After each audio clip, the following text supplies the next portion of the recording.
Good morning, everyone. Great to see so many familiar faces and some new ones. So today we have an opportunity to hear from Trish Blake, but before we get started, I'd just like to take a moment to acknowledge country. So from where I'm hosting this webinar today, I'm on the lands of the Whadjuk Noongar people. I'd also like to acknowledge our First Peoples across the state of WA and any Aboriginal or Torres Strait Islander people who are joining us in today's webinar. Let's get started. So today we have Trish Blake, who's the Legal Policy Officer at Consumer Protection Division of the Department of Mines, Industry Regulation and Safety. So I've known Trish for quite a number of years now in formal roles that I've held. And Trish has over 15 years experience within the department. So we are really blessed to have such a wealth of knowledge with us here today. The purpose of today's webinar is to hear about an update on the Residential Tenancies COVID-19 Response Act. And part of that act, aside from some other areas, the main purpose of that act was to enable the National Cabinet decision to have a 6-month moratorium during COVID. This webinar has really come about because we've had conversations with some of our members here at Shelter who have raised some concerns and need for clarification on how this new act impacts the operation of their businesses and the provision of housing in the community housing sector. So I really encourage you, whilst Trish's presentation is on, to take down as many questions as you'd like to ask. We do have about 45 minutes allocated to get through those questions. We are aware at Shelter that there are areas that are particularly difficult to understand and may have some very, very serious adverse impacts on particularly the boarding and lodging sector. But what I'd like to do today is really frame the questions in an informative and sort of positive environment. We will continue to work with both the Department of Mines and the Department of Communities to ensure that the sector gets the right guidance and clarification on any issues that we feel haven't been adequately considered in the design of this Act. So do rest assured that we will continue to advocate for any changes if we see the changes are needed to be made. Right, well, what we might do now is actually turn to Trish. Trish is going to share her screen with us and pop on a presentation. So Trish, I invite you to kick off proceedings. Thank you. Thanks, Lisa. Thank you for the welcome. And thank you everyone for having me here today, because it does make our job a lot easier. So I'll just check that you can hear me. Yes, we can. Yeah, great, thank you. So yeah, thank you for having us and giving us this time, because it does make our job a lot easier in terms of getting the message out to stakeholders. So that really is appreciated. And I also just want to acknowledge, I know this is quite a change of in practice for everybody. It's a change in practice for all landlords, all operators, private, public, community housing, boarding housing lodges as well. And it has come about very, very quickly. There wasn't consultation with anybody because the circumstances just dictated it. We had COVID, as you know, it was thrust upon our world, and we had a National Cabinet decision that we had to implement very quickly. And part of the reason we also had to implement it very quickly was because National Cabinet, or our Prime Minister, came out on the 29th of March and said there would be a moratorium on evictions. And then there was nothing else with that. And what we saw, and what the Attorney General saw, was a lot of confusion and a lot of misinformation and a lot of distress emerging in the community because of that.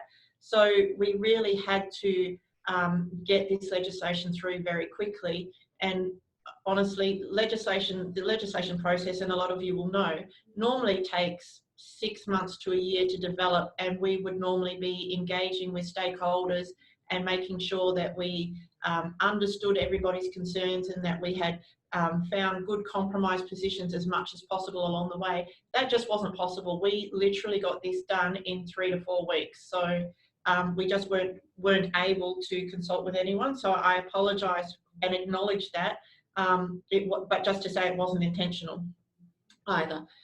So now just to move on in the slide. So we're looking at, it's now an act. So it's had royal assent. So it commenced last Friday, the Residential Tenancies COVID-19 Response Act of 2020. The act itself goes for, the emergency period within the act goes for 6 months. So the emergency period is deemed to apply from the 30th of March, so the day after the National Cabinet decision, until the 29th of September, I think it is, 28th or 29th of September. There is capacity to extend that emergency period or to shorten it, so to change that emergency period by regulation. But at this stage, it would only be shortened if things really changed dramatically and everything went back to normal very quickly. And it would only probably be extended if there was a significant upkick in infection in the community and we had to go back into considerable lockdown. So at this stage, the emergency period is for that 6-month period.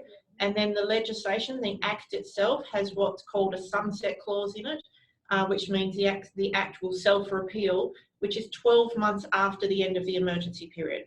So it would be at this stage, end of September 2021, when the whole Act doesn't apply anymore.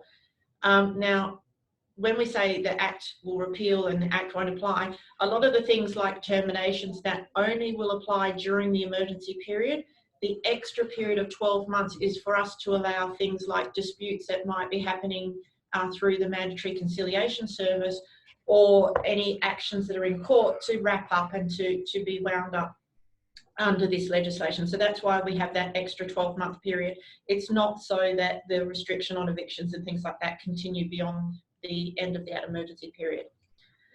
So the agreements that are covered by this Act, so it's all kinds of agreements under the Residential Tenancies Act. So if it falls under the Residential Tenancies Act, it falls under this Act. If it falls under the Residential Parks Act, it falls under this Act. And then we have this other group of agreements now, which is boarding and lodging, which, as you all know, are normally exempt from the Residential Tenancies Act. They have been brought in to this Act for this period of time. So these rules will apply to boarding and lodging agreements for the 6 months of the emergency period. How this Act works with other acts. So the Residential Tenancies Act and the Residential Parks Act continue to apply as in their current state. What this Act does is it modifies certain provisions of those two acts. So if this COVID-19 Act is silent on something, then the normal provision under the Residential Tenancies Act or the Residential Parks Act will continue to apply. So just in terms of an example, in Parliament, the question was asked, because we're in the COVID Response Act, we're saying that landlords don't have to do ordinary repairs if they are financially impacted by COVID or if they can't access the premises because of movement restrictions. And the question in Parliament was, well, okay, landlords don't have to do repairs, but do tenants still have to tell the landlord of the need for repair?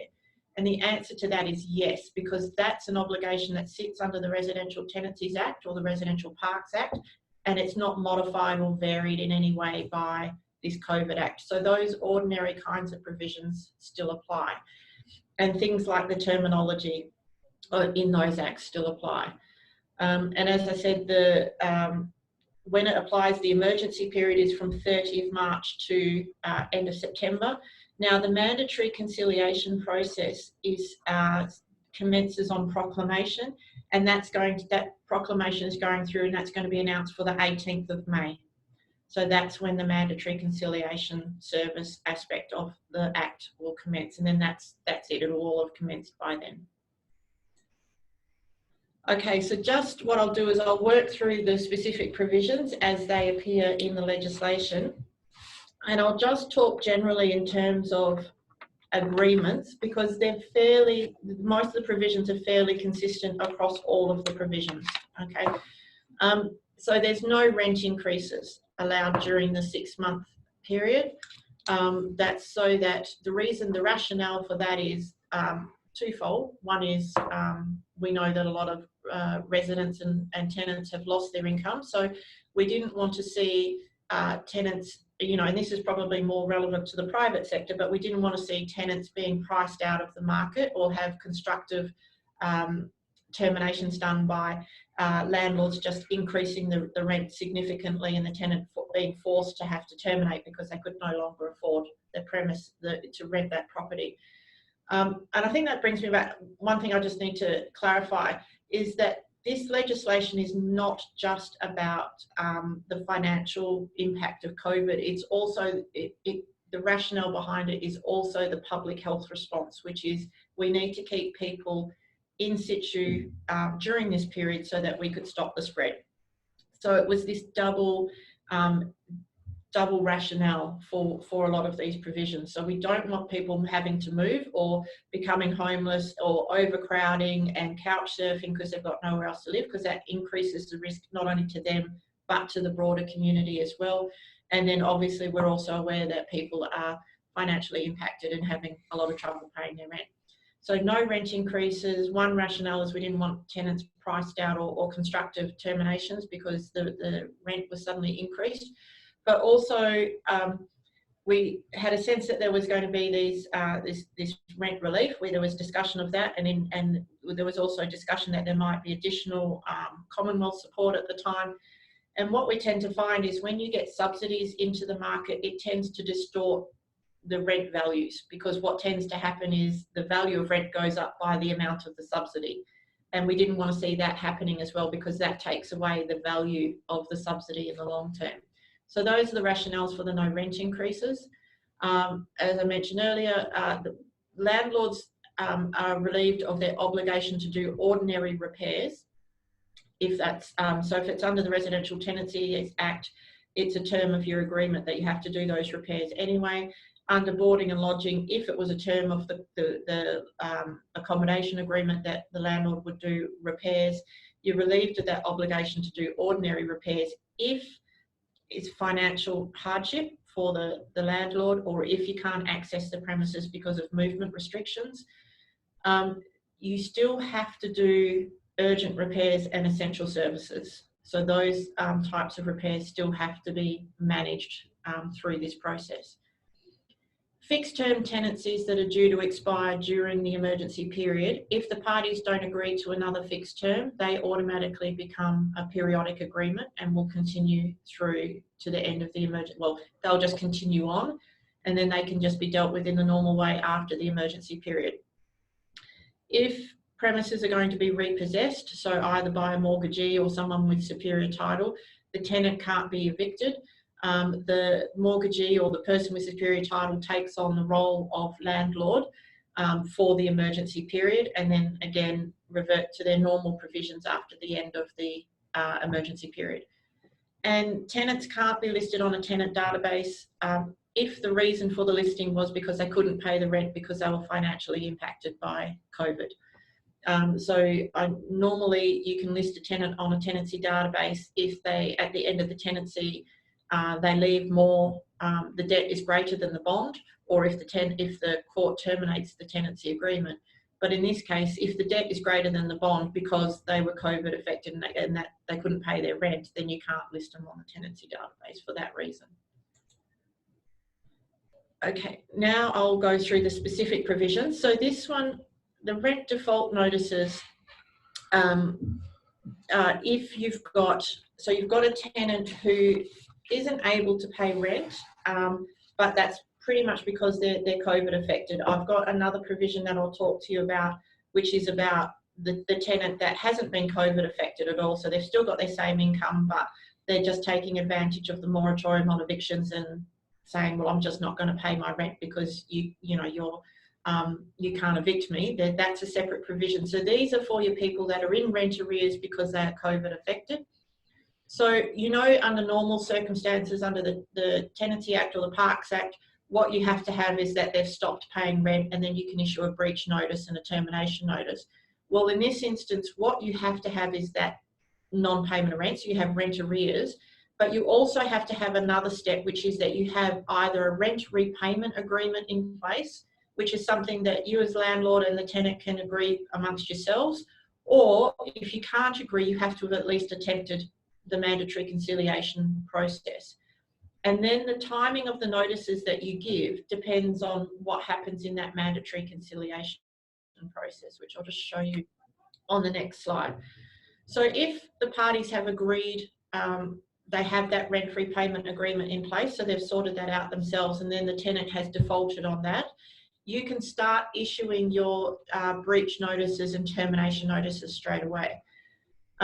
If you've applied for conciliation through the mandatory conciliation service, but the commissioner has dismissed the application, and I'll talk to you later on about when a commissioner might dismiss the applications, you can't give the termination notice until 3 months after the end of the emergency period. And the reason for this 3-month delay, and you'll see a bit further down the table, there's another 3-month delay, is the attorney was really concerned. He didn't want the guillotine to fall on tenants who were in rent arrears immediately after the termination period was over. He wanted to give them time to try to catch up on their arrears and make good, because he recognised that it was going to take people time to recover financially from, you know, having lost their jobs during this period.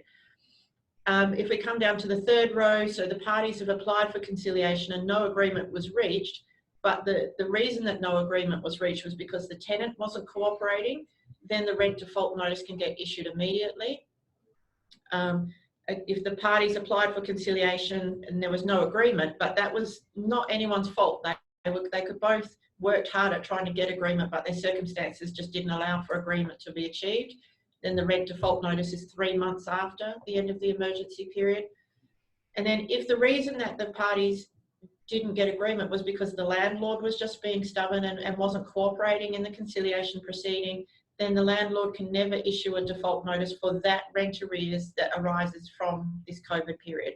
Doesn't mean that they can never issue termination notices for other things after the emergency period, but just in relation to this rent arrears, they can't, that arise from this period, they can't.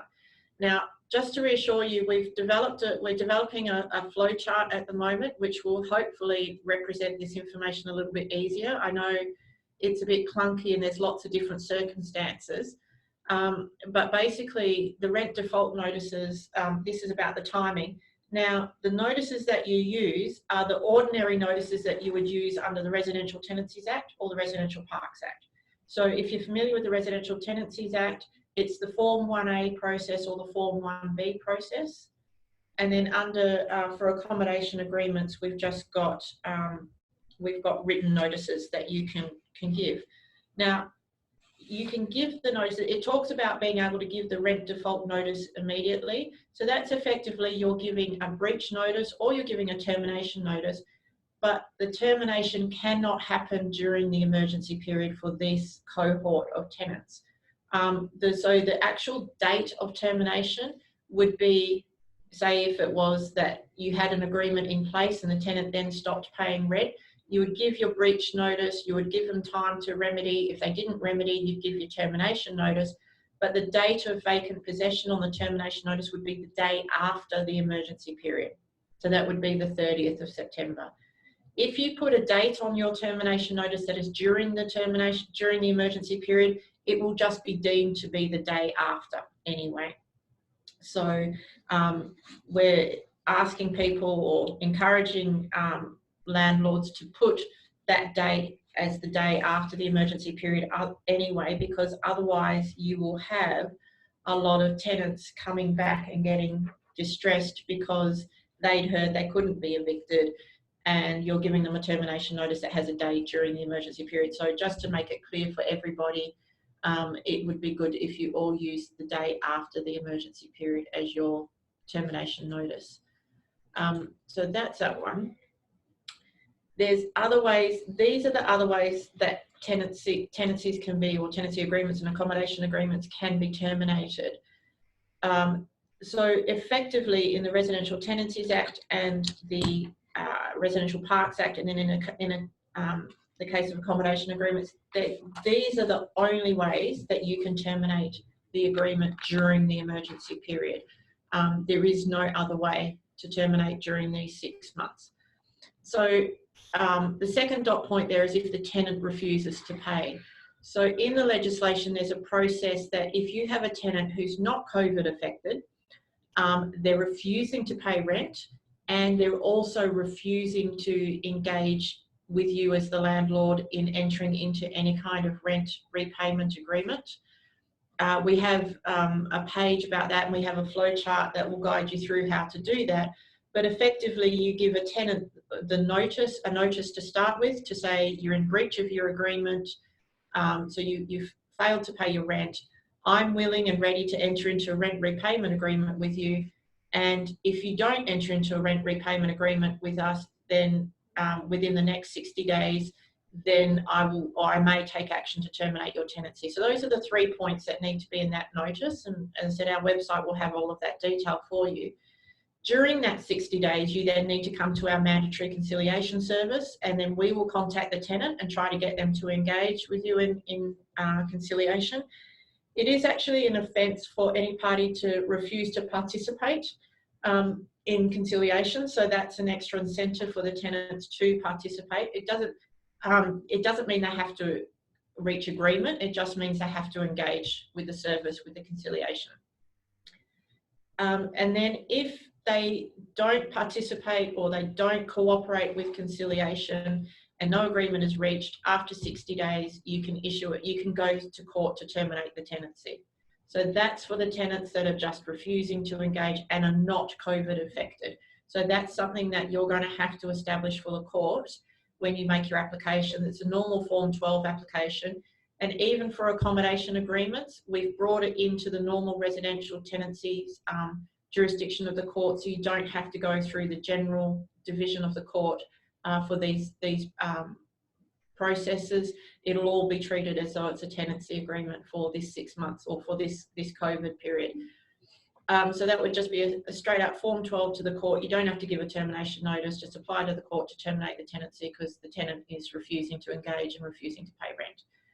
You can then also go straight to court. You don't have to go through conciliation if the tenant is causing serious damage or injury. So that's damage to the premises or injury to the landlord, their agent, or persons on adjacent premises. And you don't have to wait till the injury or the damage is caused. It could also be likely. So as long as you've got evidence that there's likely to be injury or damage, you can do that. There's application for undue hardship on behalf of the landlord. A tenancy agreement can terminate if the landlord and the tenant both agree in writing and the tenant gives up vacant possession of the premises. Obviously, if the tenant abandons the premises, then the tenancy agreement terminates. If all the tenants die, the tenancy agreement terminates. If the premises are sold and the agreement is a periodic agreement, then the tenancy agreement can still terminate. And then all the family violence provisions that we had inserted into the Act last year continue to apply, and they are, for this 6 month period, deemed to apply to accommodation agreements as well. It is an offence for a landlord to recover possession of the premises without a court order, so that's part of those agreements in place already. That's already part of the Act, and the Residential Tenancies Act and Residential Parks Act, and it's been replicated for boarding and lodging agreements, so that offence still applies. Now, tenants can terminate their own agreements as well, so they can obviously terminate a periodic agreement with the 21 days notice for residential tenancies, residential parks, and I think it's 7 days notice for accommodation agreements from memory. If they can terminate a fixed term tenancy with the same amount of notice and without having break lease costs, if they are COVID affected. If you as a landlord get a notice from someone trying to terminate their fixed term tenancy on the basis that they're COVID affected and you think they're not COVID affected, then your process of challenging that would be to come through the mandatory conciliation and say, I've got this notice, I don't think they're COVID affected, so I want my break lease costs from them. But I'm not sure that you would have too many tenants in your cohort that would be wanting to terminate their own fixed term tenancies during this period of time. So I won't spend too much time on that. the Residential Tenancies Mandatory Conciliation Service. So this is the mandatory conciliation that commences on the 18th of May. It's a new process. The Attorney General wanted it in place because he didn't want the courts or the tribunal swamped with disputes that are arising out of this. He was worried that there would be a lot of disputes and felt that it wouldn't be productive for anyone because he's aware that there can be long and lengthy delays in the court, and he didn't want people having to wait for those long periods of time to have their disputes resolved. So he's asked us to put this dispute resolution process in place. As the title says, it is mandatory. So if there is a dispute that arises under this legislation, other than say you want to terminate the tenancy for undue hardship or for the damage to premises or injury, those matters can go straight to court. Everything else has to come through this conciliation service first before it can go to court. So relevant disputes are anything that arises under this legislation. So think anything about rent, so rent repayment agreements, non-payment of rent, not engaging in entering into a rent repayment agreement. If there's a dispute over an alleged rent increase, that would also come to us through the mandatory conciliation service. Mandatory means you have to participate. It doesn't mean you have to reach agreement. So like I said, the Act is very aware and has built into the fact that there will be times when parties cannot reach agreement because either one party or the other is not cooperating, or you can both be cooperating, but your circumstances just don't allow the agreement to be made. So there's no offence for not reaching agreement. The penalty is for just refusing to participate at all. So if you get a notice from the department to say that the tenant has applied for mandatory conciliation, I encourage you wholeheartedly to engage with it, because you don't want to get the penalty attached to that as well. Now, the conciliators will be working very, very hard with landlords and tenants to reach an agreement. So most of the conciliations will be being done either by video conferencing or by telephone, but we will make arrangements for face-to-face conciliations if that's appropriate in the circumstances. We'll also be looking at using interpreters if they're needed in it. So we will be supporting parties as much as possible. We'll be developing some guidelines to help people prepare for coming into agreement, because it's really important that people have a sense of what their bottom line is or what they'd love to achieve, but then also what the reality of it is. And the conciliators have quite a bit of power to assist parties to come to an agreement, so they can compel people to bring more information in. They'll also be giving advice and guiding as to what the outcome is if parties don't reach agreement or if they stick to their current path. So they've been given quite broad powers, to work through this. If the parties then reach agreement, the next thing they'll be asked is, do they agree to that agreement being made into a binding order? And that'll be a binding order of the Commissioner if they agree. And it would be in everybody's interest if they do make it a binding order, because then if one party doesn't stick to the agreement, the other party can take them to court to get that enforced, or to have orders made by the court about compliance with that order. Because it would be, it's almost a waste if you reach agreement at conciliation and then the other party walks out of the room and then just goes, well, I don't care because I'm not doing it anyway. That's not the intention. So having it made or converted to a binding order assists then for enforcement down the track. Parties can be represented at conciliation, but what we need to point out is that it's different to being represented at court, because when you're represented by a property manager or by a tenant advocate at court, it's the magistrate imposing a decision on you. So the tenant and the landlord don't have to really be actively engaged participants in that process, because their story and their position is being presented by their advocate or their representative. But in this, because it's a conciliation and it's about the parties reaching agreement, the conciliators need to be really certain that the agreement that is being reached and is going to be binding is actually an agreement between the landlord and the tenant themselves. So if you, as organisations, are sending staff in to do the conciliation on behalf of the organisation, the conciliators will be asking lots of questions to make sure that you have the proper authority to reach that agreement and to bind the organisation as the landlord to that agreement.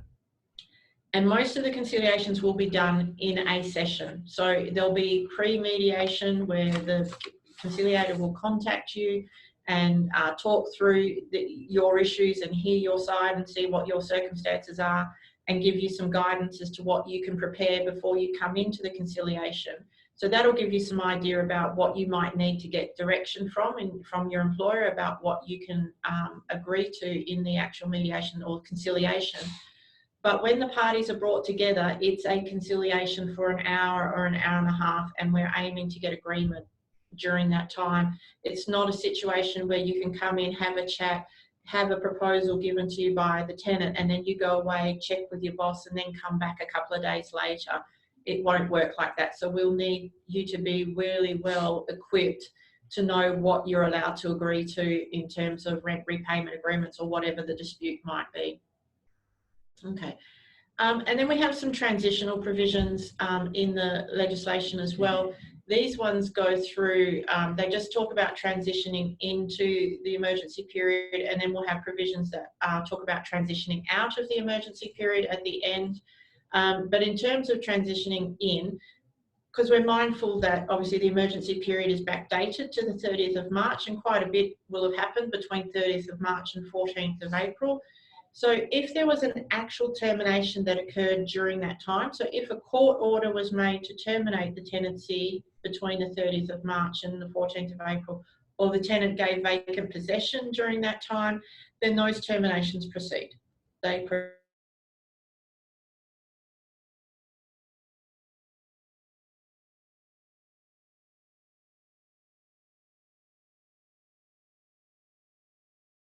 and it hasn't progressed to a court order, then you'll need to wait until after the emergency period.